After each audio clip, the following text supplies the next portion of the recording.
नमस्कार. आज 14 फेब्रुवारी 2025 वार आहे शुक्रवार. इंडियन एक्सप्रेस वृत्तपत्र विश्लेषणमध्ये आपलं स्वागत आहे. आजचा लोकसत्ता बिलकुल कामाचा नाही आहे. त्याऐवजी तुम्ही आजचं लोकमत वाचला ना तर खूप बेटर आहे. पहा, अगदी लगेच आपण लोकमत पण पाहूनच घेऊयात. तर पहा, हा आहे आजचा लोकमत. फ्रंट पेज पूर्णतः ॲडव्हर्टाइजमेंट आहे. त्यानंतर नेक्स्ट पेजवरती PF साठीचा नॉमिनी विवाहानंतर ही वैधच, म्हणजे एकदा नॉमिनी तुम्ही दिलात व तुमच्या निधनानंतर तो जो PFचा नॉमिनी असेल ना त्यामध्ये चेंजेस करता येत नाही. अगदीच उच्च न्यायालयाचे हे आदेश आहेत. व पहा, लिगल डॉक्युमेंटवरती जे काही लिहिलेलं आहे त्यालाच आपण मान्यता देत असतो. डन. त्याच्यानंतर EST भाडेवाढीनंतर उत्पन्नात 13% वाढ, ही तेवढीशी महत्त्वाची न्यूज नाही आहे. त्यानंतर नेक्स्ट न्यूज महत्त्वाची आहे. ज्येष्ठ रिक्षा टॅक्सी चालकांना सन्मान निधी योजना, परिवहन मंत्री सर नाईक यांची घोषणा. ओके, रिक्षा टॅक्सी चालकांना सन्मान निधी आहे आणि कोणत्या डिपार्टमेंट अंतर्गत आहे? महाराष्ट्र राज्य सरकारचं परिवहन डिपार्टमेंट. ओके, याच्या अंतर्गत ही योजना देण्यात येणार आहे. आता या योजनेची निकष वगैरे आपल्याला नक्कीच उद्याच्या लेक्चर्समध्ये किंवा म्हणजे आगामी वृत्तपत्रामध्ये ते मिळून जातील. फक्त आता योजना लॉन्च झालेली आहे, हे पॉईंट तुम्हाला लक्षात ठेवायचं आहे. बाकी पहा, नेक्स्ट न्यूज जर म्हटलात तुम्ही तर याच्यामध्ये पहा, गोंधळातच वफ अहवाल संसदेत. या न्यूजला आपण इंडियन एक्सप्रेसमध्ये कव्हर करणारच आहोत. डन. नेक्स्ट न्यूज आहे नवे आयकर विधेयक लोकसभेमध्ये, ही एक महत्त्वाची न्यूज. आणखीन शेवटची एक न्यूज आहे. पहा, तुमच्या बँकेमध्ये 10 वर्षांपेक्षाही अधिक काळ दावा न केल्यामुळे पडून राहिलेले पैसे मुक्त करा. यासाठी कोणतं पोर्टल आहे? उद्गम पोर्टल. ओके, म्हणजे पहा, परीक्षेमध्ये UPSC डायरेक्टली प्रश्न असा विचारू शकते किंवा कंबाईन परीक्षेला पण हा प्रश्न येऊ शकतो. पहा की उद्गम पोर्टलचं काम काय आहे. उद्गम पोर्टल. ओके, उद्गम पोर्टल. आता अगदीच उद्गम जर पोर्टल आपण पाहिलं तर हे ट्रान्सपोर्टेशन संदर्भात आहे का, RBI संदर्भात आहे का, बँकिंग RBI आणि बँकिंग एकच झालं. त्याच्यानंतर अन्य कोणतं एखादी income tax. Okay, income tax संदर्भात आहे असा जर तिथं प्रश्न आला तर हे कशा संदर्भात आहे? बँकिंग संदर्भात हा पोर्टल आहे. ओके, मग या पोर्टलचं काय काम असतं पहा. तर बेसिकली आता तुमचे अकाउंट 2-3 नक्कीच असू शकतात. ओके, आता माझं एक अकाउंट आहे पहा, SBIमध्ये आहे, दुसरं आहे IDBIमध्ये आहे. ओके, त्याच्यानंतर तिसरं आहे पोस्टमध्ये आहे. ओके, IPPB तशा पद्धतीने बँकेचं एक अकाउंट आहे. मग मी SBIला ना प्रायोरिटीने वापरतो. ओके, SBIला प्रायोरिटीने यूज करतो, पण IDBI बँकेला तेवढंसं जास्त खास काही मी यूज करत नाही किंवा पोस्ट पेमेंट बँकला पण मी खास यूज करत नाही. बरोबर आहे. मग असंच झालं पहा की अगदी 10 वर्षाचा कालावधी उचलून गेला. माझ्या IDBI बँकमध्ये होते 5,000 रुपये व 10 वर्षांपेक्षा जास्त कालावधी झाला, मी त्या बँकेकडे गेलोच नाही. ओके, मी फक्त प्रायोरिटीने SBIला यूज करत आहे. तर मग हे जर 10 वर्ष जर झालेले असतील ना तर हे बँक काय करतं पहा, IDBI जी बँक असते निष्क्रिय खातं म्हणून त्याला दुसऱ्या श्रेणीमध्ये टाकते व हे जे 10,000 रुपये आहेत, हे जे 5,000 रुपये माझ्या IDBI खात्यामध्ये होते ना, हे देऊन टाकते RBIला. ओके, मग RBI त्या पैशाचा वाली होतो. मग तुम्हाला काय करावं लागतं? मग तुम्हाला जर लक्षात आलं ना की आपले IDBI खात्यामध्ये पैसे होते 10 वर्षानंतर, जर तुम्हाला लक्षात आलं ना की आपले IDBI खात्यात पैसे होते म्हणून, मग तुम्ही जायचं उद्गम पोर्टलवरती व तिथे तुमचं पूर्ण आयडेंटिफिकेशन करून ते पैसे तुम्ही रिलीज करू शकता व बँकिंग पद्धतीने तुमच्या SBI खात्यामध्ये ते परत एकदा येऊ शकतील. अशा पद्धतीने आहे उद्गम पोर्टल. आय होप हा पॉईंट तुम्हाला लक्षात आलेला असेल. निष्क्रिय खातं जर असेल तुमच्या बँकेचं तर ते तिथं बंद करण्यात येतं व ते जे फंड आहे ना ते RBIला देण्यात येतं. ओके, तर हे उद्गम पोर्टल आहे व त्यामुळेच म्हटलं मी लोकमत आजचं बेटर आहे. लोकसत्तामध्ये एकही बातमी कामाची नाही, उलट त्यामध्ये पॉलिटिकल बातम्या अशा पद्धतीने दिलेल्या आहेत की ते खरंच आवश्यकतेचं नाही, त्यामुळे स्किप केलात तर मोर दॅन सफिशियंट आहे किंवा म्हणजे आवश्यकतेचंच नाही आहे. ओके, त्याच्यानंतर आता आपण इंडियन एक्सप्रेसला सुरुवात करूयात. ओके, आता लोकमतमध्ये पण दुसऱ्या अन्य बातम्या आहेत, पण सर्व बातम्या आपल्यासाठी काही कामाच्या नसतात, त्यामुळे मी लोकमतला पण इथंच थांबवतो आहे. डन. आता जाऊयात आपलं दिल्लीचं न्यूजपेपर इंडियन एक्सप्रेस. पहा, पहिलीच बातमी आहे presidents rule in Manipur, assembly under suspended animation centre government. Okay, governor Bhalla यांनी रिपोर्ट प्रेसिडेंट ऑफ इंडियाला सेंड केलेली आहे व त्याच आधारे मणिपूरमध्ये प्रेसिडेंट रूल लागू झालेलं आहे. आता प्रेसिडेंट रूल यावरून किंवा या बातमीमधून आपल्याला बॅकवर्ड लिंकेजेस काय आहेत तर article 356 of Indian constitution please एकदा पाहून घ्या. त्याच्यानंतर आर्टिकल 356. आता अगदीच MPSC कंबाईनचे विद्यार्थी आणि सरळ सेवा या विद्यार्थ्यांसाठी महत्त्वाचं म्हणजेच काय, बॅकवर्ड लिंकेजेससोबत त्यांना हे करायचं आहे की महाराष्ट्रामध्ये राष्ट्रपती राजवट किती वेळा लावण्यात आलेली आहे, हा प्रश्न परीक्षेला नक्की विचारला जाऊ शकतो. मणिपूरमध्ये लागलेली आहे राष्ट्रपती राजवट, पण MPSCच्या दृष्टिकोनातून किंवा सरळ सेवेच्या दृष्टिकोनातून महाराष्ट्र संदर्भात तुम्हाला विचार करावा लागेल. बाकी UPSCच्या विद्यार्थ्यांना काय करणं गरजेचं आहे, 356 इम्प्लिकेशन्स, त्यानंतर याच्या पूर्वीचे सुप्रीम कोर्टाचे जजमेंट तुम्हाला पाहून घ्यावे लागतील. डन. आता अगदीच आपण पण याला डिस्कस केलं आहे. आय थिंक नोव्हेंबर-डिसेंबरच्या दरम्यान ज्यावेळेस पहा संविधान भान यायचं लोकसत्तामध्ये, त्यावेळेस मी अगदी चांगल्या पद्धतीने डिस्कशन केलं होतं. आता परत आपण त्याकडे जायचं नाही आहे. ओके, जर शक्यच झालं तर मी परत पूर्वीचे जे व्हिडिओ आहेत ना त्याला टॉपिक वाईज टाकण्याचा नक्की प्रयत्न करेन. ओके, नेक्स्ट न्यूज आहे ahead of Trump meeting Modi connects with Musk, top US officials task tech and trade. Okay, पहा काल इलॉन मस्क त्यानंतर इंटेलिजन्स डिपार्टमेंटसोबत नरेंद्र मोदी यांची मीटिंग झाली. मग त्या मीटिंगमध्ये पहा त्यांनी intelligence cooperation in counter terrorism, cyber security, defence technology and security, त्यासोबतच कोऑपरेशन इन AI या संबंधित गोष्टींवरती त्यांनी चर्चा केलेली आहे. मग ही चर्चाला आज काय होईल पहा, त्यावरती डोनाल्ड ट्रम्प यांच्यासोबत चर्चा झाल्यानंतर त्यावरती शिक्कामोर्तब वगैरे होऊ शकेल. ओके, अद्याप आपल्याला तिकडून काही न्यूज आलेली नाही आहे की ते खरंच तशा पद्धतीने टाईप वगैरे होईल अमेरिकेसोबत, पण यावरती टाईप होण्याचे जास्त चान्सेस आहेत.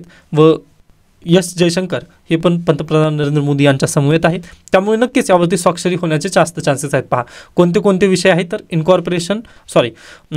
Intelligence corporation in counter terrorism, cyber security, defence technology and security, corporation in AI. Okay, artificial इंटेलिजन्सबद्दल पण इथे चर्चा होणार आहे. ओके, पॉझिटिव्ह न्यूज आहे. पाहूयात पुढे काय होईल. त्यानंतर in dramatic shift Trump talks to Putin and Zelensky in bid to end Ukraine war turns Europe. आता पाहूयात रशिया युक्रेन वॉर जे आहे त्याला थांबवण्यामध्ये डोनाल्ड ट्रम्प यांना यश येईल का. ओके, त्यानंतर नेक्स्ट न्यूज आहे पहा वफ बिल रिपोर्ट. पहा वफ बिल रिपोर्ट किंवा जे पॅनल बसलेलं होतं, JPC बसलेली होती वफ बिल संदर्भात, मग त्या JPCने पहा फक्त 14 अमेंडमेंट त्यांनी घोषित केले व बाकीच्या जे 30 अमेंडमेंट ऑपोजिशन पार्टींनी सुचवल्या होत्या ना त्याच्यावरती त्यांनी चर्चाच केलेली नाही आहे. ओके, त्यामुळे ऑपोजिशन पार्टींनी पहिल्यांदा वॉकआउट केलं व परत ते येऊन बसलेले होते काल. मग त्या गदारोळ काल वफ बिलबद्दल झालेला आहे.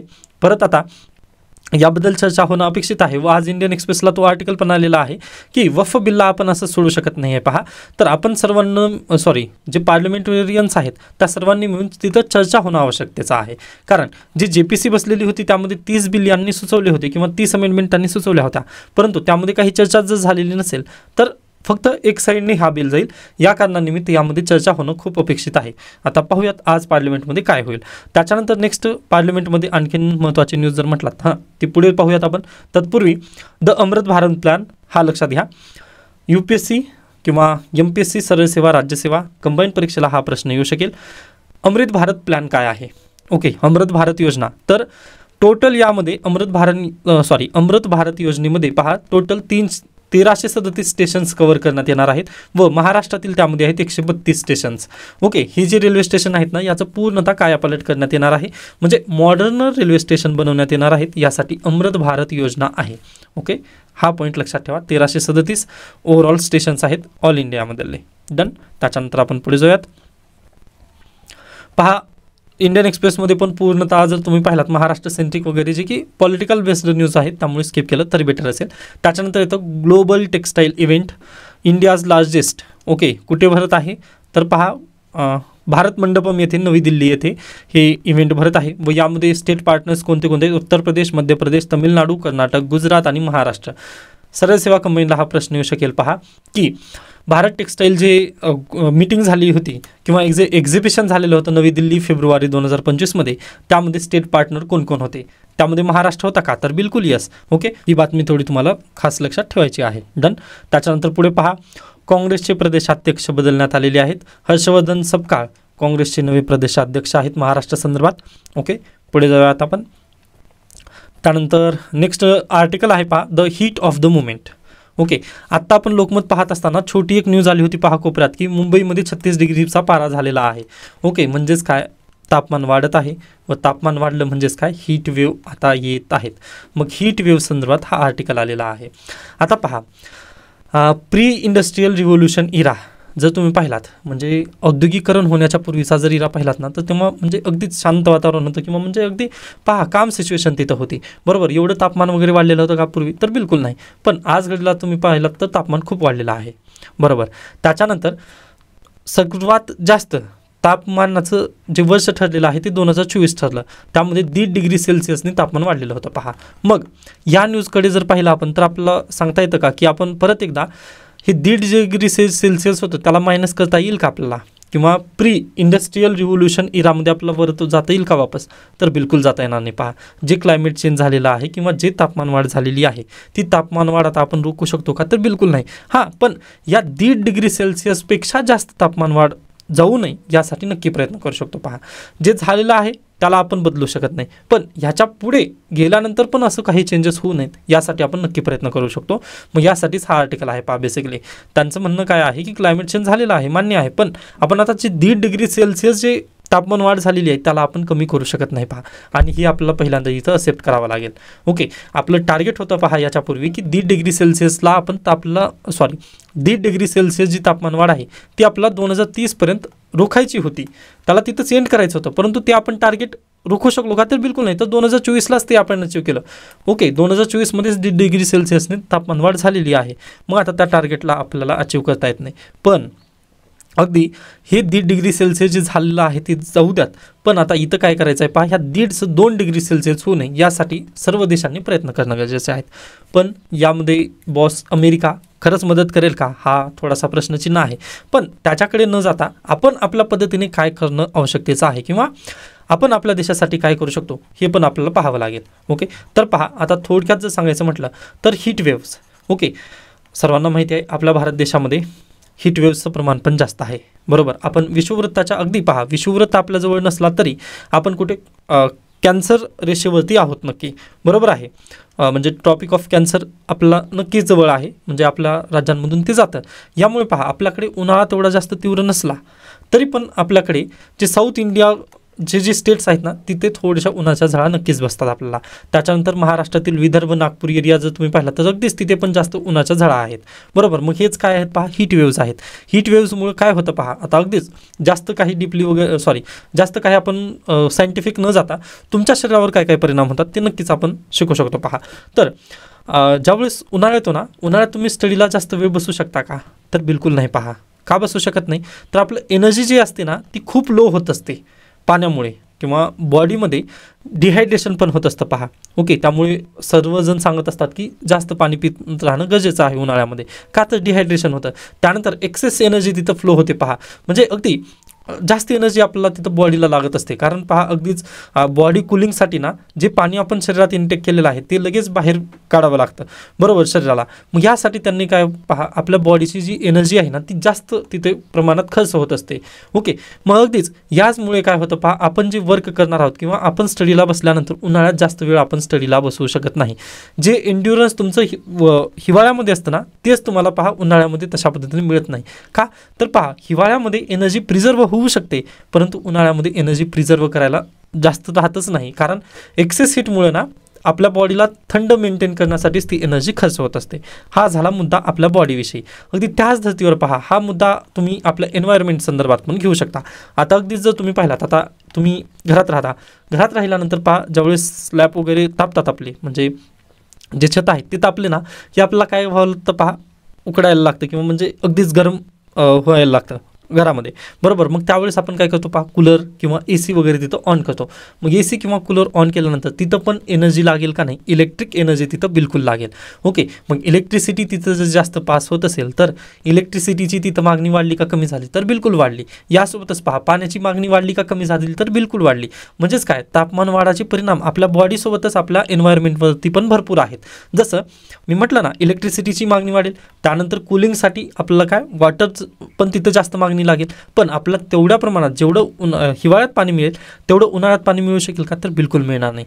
याच्यामुळेच पहा, हे दोन जर परिणाम पाहिले ना, आपल्याला तापमान वाढ इथंच रोखणं खूप गरजेचं आहे. 2 डिग्री सेल्सिअस होऊ द्यायचं नाही आहे. जे 1.5 डिग्री सेल्सिअस झालं ना ते मोर दॅन सफिशियंट आहे. आता याच्या पलीकडे तरी तुम्ही जाऊ नकात. असंच सय्यद आता हुसैन यांचं किंवा या लेखकांचं म्हणणं आलेलं आहे की आपला जेवढं पाणी गेलेलं आहे ना तेवढं जाऊ द्यात, पण याच्या पुढे तरी आपल्याला तसं कंट्रोल करणं अपेक्षित आहे. ओके, आय होप हा पॉईंट तुम्हाला अगदी योग्यरित्या समजला असेल. आता पहा, याच्या पलीकडे गेल्यानंतर ज्यावेळेस हीट वेव्स भारतामध्ये येतील ना त्यावेळेस तिथे हीट वेव्ससाठी त्यांनी पहा आपला अलर्ट्स देतील. ओके, रेड अलर्ट वगैरे ते आत्ताच आपल्याला इथं देण्यात आलेले नाही आहेत. आगामी लेक्चर्समध्ये आता आपण पाहणार आहोत, पण हा पॉईंट तुम्हाला लक्षात घ्यायचा आहे. मग आता सोल्युशन पण पाहायचे आहेत पहा आपल्याला. ओके, त्याच्यानंतर अगदीच पहा यांनी स्टार्टिंगमध्ये काय म्हटलेलं आहे.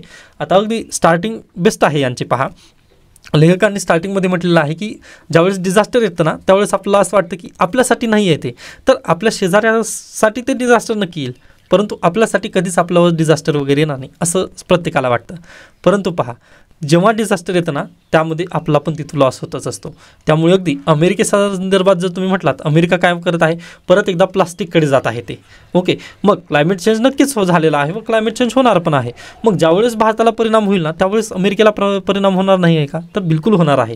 त्यामुळे अमेरिकेला जरी वाटत असेल ना की ते आपल्यासाठी नाही आहे आज घडीला, म्हणजे जे डिझास्टर येणार आहेत ते फक्त भारताला येतील किंवा जे थर्ड कंट्रीज आहेत त्यांच्यासाठी येतील असं जरी अमेरिकेला वाटत असेल, तरी पण पहा अगदीच ज्यावेळेस डिझास्टर येतं ना त्यामध्ये सर्वांना लपेटीमध्ये घेण्याचं काम डिझास्टर करत असतं.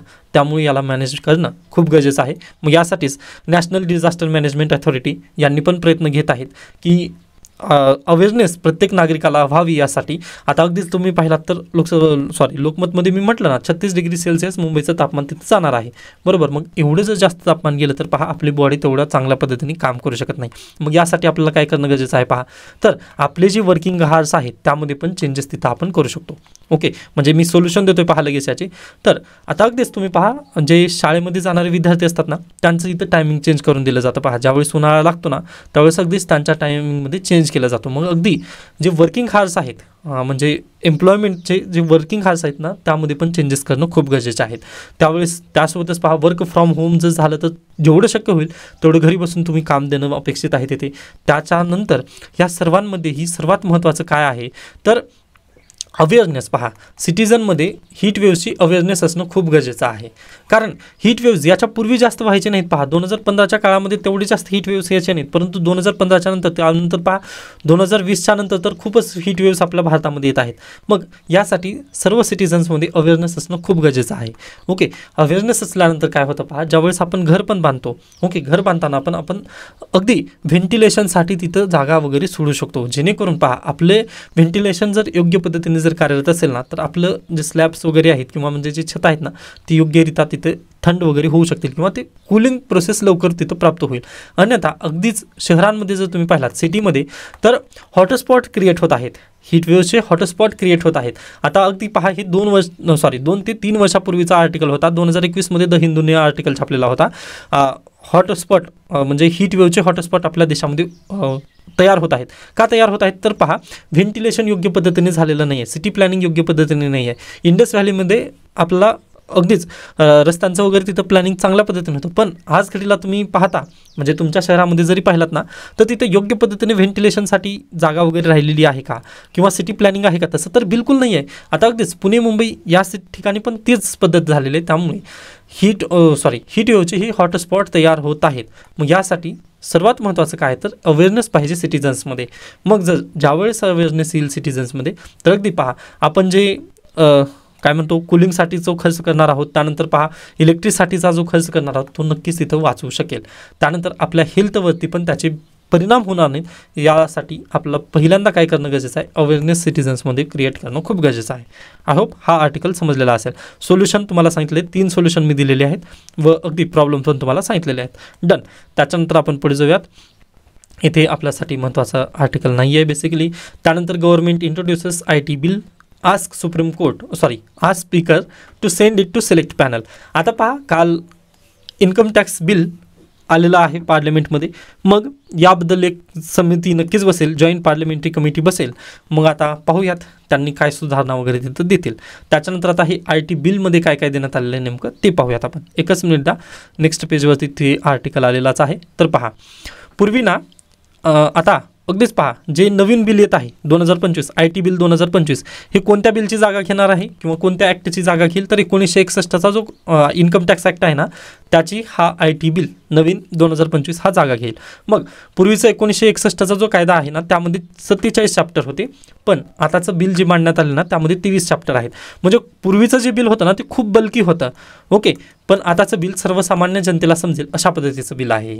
त्याच्यानंतर त्यामध्ये सेक्शन होते पहा 819, तर आताचं बिलमध्ये कलम आहेत 536.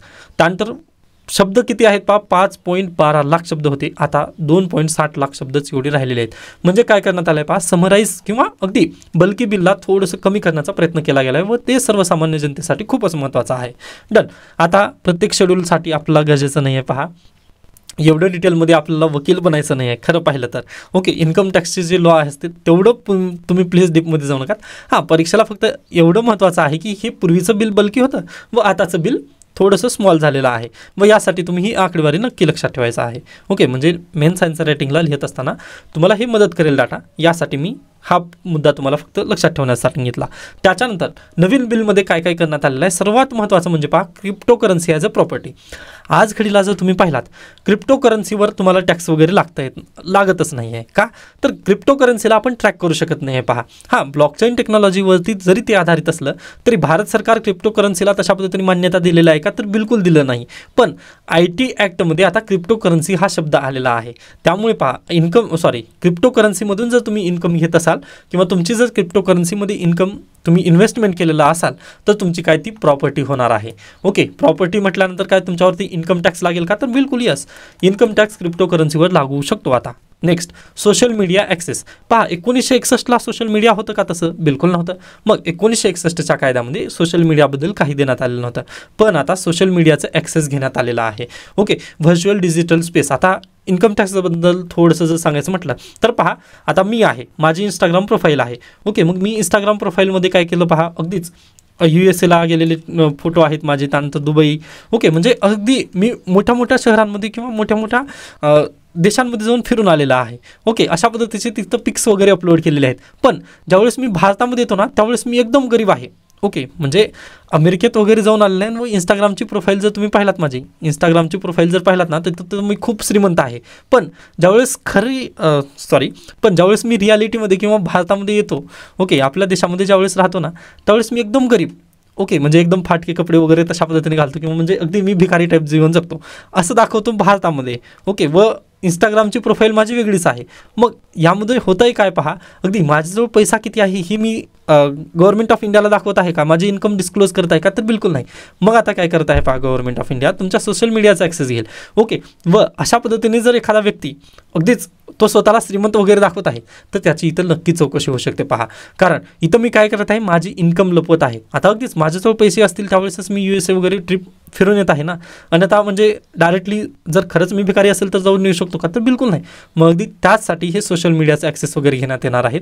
त्याच्यानंतर तुमचं क्लाउडचं पण इथं ॲक्सेस बेसिकली घेण्यात येणार आहेत. आता अगदीच हे थोडंसं मुद्दा जो असेल ना, तो कॉन्ट्रोवर्शियल असू शकेल, कारण राईट टू प्रायव्हसी इथं नक्कीच मुद्दा बनेल. पहा, तरी देखील पाहूयात आता याचं इम्प्लिकेशन्स वगैरे यांनी पुढे कशा पद्धतीने जातील.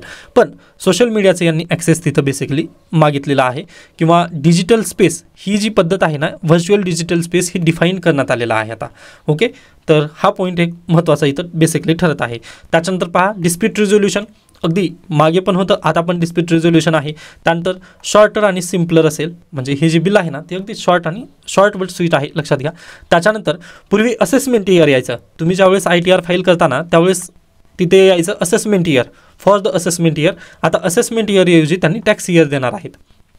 आता असेसमेंट इयर असू द्यात किंवा टॅक्स इयर असू द्यात, चालू केव्हा होणार आहे, 1 एप्रिल. ओके, 1 एप्रिलपासूनच हे असेसमेंट इयर चालू होईल. डन. त्याच्यानंतर कॅपिटल गेन्स एक्झेम्पशन्स. ओके, म्हणजे त्यामध्ये एक्झेम्पशन्स वगैरे काही देण्यात येणार आहेत. तर हे अशा पद्धतीने बिल आहे नवीन.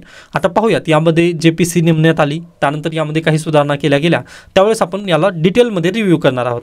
आजच आपल्याला याची जास्त चर्चा करायची नाही आहे किंवा लगेच झोप उडून तुम्ही अभ्यास करायचा नाही आहे. पहा, कारण उद्या लगेच आपली UPSC परीक्षा नाही आहे किंवा उद्याच लगेच तुमची मेन्स पण नाही आहे, त्यामुळे स्किप करा ना.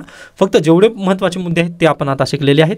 बाकी आगामी लेक्चर्समध्ये ज्यावेळेस इन्कम टॅक्स बिल खरंच पास होईल पार्लमेंटमधून, त्यावेळेस आपण नक्की याला डिटेलमध्ये डिस्कशन करणार आहोत. त्यानंतर 1 नेशन 1 इलेक्शनबद्दल पण तसंच झालेलं आहे. आपण फक्त मोठामाटी डिस्कस केलं आहे की अशा पद्धतीने चेंजेस होणार आहेत, पण आपण त्याला खरंच घेऊन बसलो का डेली, तर बिलकुल नाही. कारण गरजेचं नाही आहे. पहा, 18,000 पानाचं ते बिल आहे व प्रत्येक पानाला आपल्यासाठी गरजेचं नाही आहे. म्हणजे जे पार्लमेंटरियन्स आहेत किंवा आपण जे निवडून दिलेले खासदार आहेत त्यांचं काम आहे ते, मग त्यांना करू द्यात. मग त्यांच्याकडून ते बिल ज्यावेळेस आपल्याकडे येईल ना, त्यावेळेस आपण नक्की त्याला विस्तृतरित्या डिस्कस करूयात. आता जास्त आवश्यकतेचं नाही आहे. पहा, त्यानंतर अदानी यांनी श्रीलंकामधून त्यांची जी पवन ऊर्जा आहे ती वापस घेतलेलं आहे, पवन ऊर्जेचं प्रोजेक्ट. ओके, त्याबद्दलचा हा आर्टिकल आला आहे, पण खरंच गरजेचं नाही, स्किप करा ना. म्हणजे UPSC पण प्रश्न पण विचारत नाही खाजगीकरणाबद्दलचे. त्यानंतर इलॉन मस्क यांची न्यूज ती पाहिलेलीच आपण. त्याच्यानंतर हे यील्ड आहे ना, यावरती UPSC भरपूर वेळा प्रश्न विचारले आहे. पहा, बॉन्ड्स आणि यील्ड्स एकदा प्लीज पाहून घ्या तुमच्या सिलेबसमध्ये, इकॉनॉमिक्सच्या सिलेबसमध्ये UPSCचे जे विद्यार्थी यावर्षी UPSC देणार आहेत त्यांच्यासाठी हा प्लीज महत्त्वाचा आहे. यील्ड आणि बॉन्ड्स हे थोडंसं लक्षात ठेवा. बाकी ही न्यूज महत्त्वाची नाही, पण ही जे कन्सेप्ट आहेत यील्ड आणि बॉन्ड्स हे महत्त्वाचं आहे. तर प्लीज ते पाहून घ्या तुम्ही. त्याच्यानंतर TRAI plan to flag spammers, high call volumes, short duration, low incoming outgoing ratios. Okay, पहा परत एकदा ट्रायने जे काय म्हणतो टेलिकॉम कंपन्या आहेत त्यांना निर्देश दिले की स्पॅम कॉल्स वगैरे असतात किंवा स्पॅम जे मेसेजेस असतात ना त्याच्यावरती तुम्ही ॲक्शन घ्या. अन्यथा तुम्ही जर त्याचे व्हायोलेशन केलेलं असाल तर पहिल्यांदा पहा त्यांनी 2 लाख पेनाल्टी लावतील, त्याच्यानंतर 5 लाख पेनाल्टी, त्याच्यानंतर डायरेक्टली 10 लाख पेनाल्टी अशा पद्धतीने त्यांनी लावणार आहेत. म्हणजे हे कोणाच्या सेंट्रिक निर्णय घेण्यात आला आहे तर कन्झ्युमर सेंट्रिक निर्णय घेण्यात आला आहे. याचं कारण काय पहा तर आपला मोबाईलवरती ना स्पॅम कॉल्स येतात. ओके, व कॉल्स आल्यानंतर आपल्याला OTP वगैरे विचारणा केली जाते. आता अगदी आपण शिक्षित आहोत त्यामुळे कदाचित आपल्याला ते माहिती असतं की OTP वगैरे कोणाला शेअर करायचं नाही. पण जे सुशिक्षित नाहीत तशा पद्धतीने मग त्यांचं काय करायचं, कारण प्रत्येकाच्या हातात तर मोबाईल आलेला आहे परंतु प्रत्येक व्यक्ती स्मार्ट झालेला नाही आहे. मग या निमित्ताने स्पॅम कॉल्सला तिथं आळा बसावा यासाठी हा निर्णय घेण्यात आलेला आहे. व टेलिकॉम सेक्टर कंपनींनी जर याला रोखलं नाही तर अगदी जर तशा पद्धतीने कंप्लेंट गेली ट्रायकडे तर पहिल्यांदा 2 लाख, त्यानंतर 5 लाख व तिसऱ्यांदा 10 लाख रुपये त्यांच्यावरतीच दंड देण्यात येणार आहे. म्हणजेच काय कस्टमर सेंट्रिक हा निर्णय खूप बेस्ट आहे पहा. ओके, त्याच्यानंतर पुढे चला स्पोर्ट्स न्यूज आहेत. तर अशा पद्धतीने आजचं वृत्तपत्र विश्लेषण इथं संपतं. याबद्दल काही शंका काही सजेशन असतील तर नक्की सांगू शकता. त्याच्यानंतर आणखीन एक महत्त्वाचं म्हटल्यानंतर आत्ताच काही विद्यार्थ्यांची कमेंट पाहिली मी, तर अगदी राज्यसेवेसाठी हे न्यूजपेपर अगदीच महत्त्वाचं आहे पहा. म्हणजे तुम्ही डॉक्टरकडे गेल्यानंतर पहा त्यांनी जी दवाई दिलेली असते त्यावरती तुम्हाला विश्वास ठेवावाच लागतो. अगदी तसंच आहे. तुम्ही अगदी माझ्याकडून नाही तर अन्य आहेत यूट्यूबवरती पण त्यांच्याकडून पण तुम्ही शिकून घेऊ शकता. पण पहा तुम्हाला विश्वास ठेवावा लागेल. एकाच डॉक्टरकडे तुम्ही विश्वास ठेवा. त्यांची कदाचित शैली वेगळी असेल, माझी शैली वेगळी असेल. व पहा त्यांनी आज एखादी न्यूज वेगळी घेतली असेल मग मी वेगळी न्यूज घेत असतो, तसं काही नाही. परंतु न्यूज त्याच असतात. ओके, म्हणजे 1 तारखेची जी न्यूज आहे ती 14 तारखेला रिपीट होऊ शकते मे बी. ओके, मग अगदीच त्यांनी 1 तारखेला जी न्यूज घेतली ती आपण 14 तारखेला घेत असतो. म्हणजे अगदी त्या डॉक्टरचं जर तुम्ही पाहिलात व माझ्याकडून जर तुम्ही पाहिलात तर अगदी करंट अफेअर्समधील ज्या न्यूज आहेत त्या वेगवेगळ्या दिसू शकतील, पण त्याचं जे कंटेक्स्ट आहे ना ते एकच असतं. फक्त तुम्हाला रेग्युलर राहणं ही कंडिशन आहे. पहा तुम्ही माझे व्हिडिओ करू शकता किंवा अन्य एखाद्या शिक्षकाचे व्हिडिओ पाहू शकता किंवा लेक्चर करू शकता, पण तुम्हाला रेग्युलर राहणं ही मस्ट कंडिशन आहे. पहा कारण मी आज ज्या बातम्या घेतलेल्या आहेत त्या उद्या घेऊ शकत नाही. ओके, किंवा अगदी तसंच असतं त्यांचं पण. म्हणजे त्या शिक्षकांनी जर याच्यापूर्वी कव्हर केलं असेल तर त्यांनी पण हेच म्हणणार आहेत की तुम्ही पूर्वीचे व्हिडिओ पाहून घ्या. मग त्यासाठी पहा एकच कंडिशन आहे, रेग्युलर राहा तुम्ही आणि मस्त आहे की तुम्हाला विश्वास ठेवावा लागेल. Trust your weapons. ओके, इथे थांबतो. धन्यवाद.